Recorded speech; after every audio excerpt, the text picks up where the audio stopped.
বলেন তো এই তেলটা কিসের বলতে পারবেন? সয়াবিন তেল। এই তেল নিয়ে অনেক তেলেসমাতি চলছে, অনেক দাম, তেলের দাম অনেক বেশি। তেল নিয়ে এখন নানা টালবাহানা চলছে।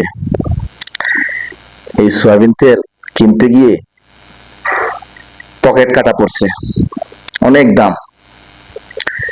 এক সময় আমি বাজার থেকে 50 থেকে 60 টাকা ধরে তেলের লিটার নিয়ে আসতাম। আজকে প্রতি লিটার তেল 200 থেকে 220 টাকা, 30 টাকা, 250 টাকা দিয়ে তেল কিনতে হয়। জানি না আগামী প্রজন্ম কত টাকা দিয়ে তেলের লিটার কিনবে। তবুও এই ভিডিওটা আমার রয়ে যাবে স্মৃতি হিসেবে। 220 টাকা তেলের লিটার। দেখেন তো এখানে কয় লিটার তেল হয়, কমেন্টস করে বলেন তো কয় লিটার তেল হবে। ধন্যবাদ প্রিয় দর্শক, আসসালামু আলাইকুম।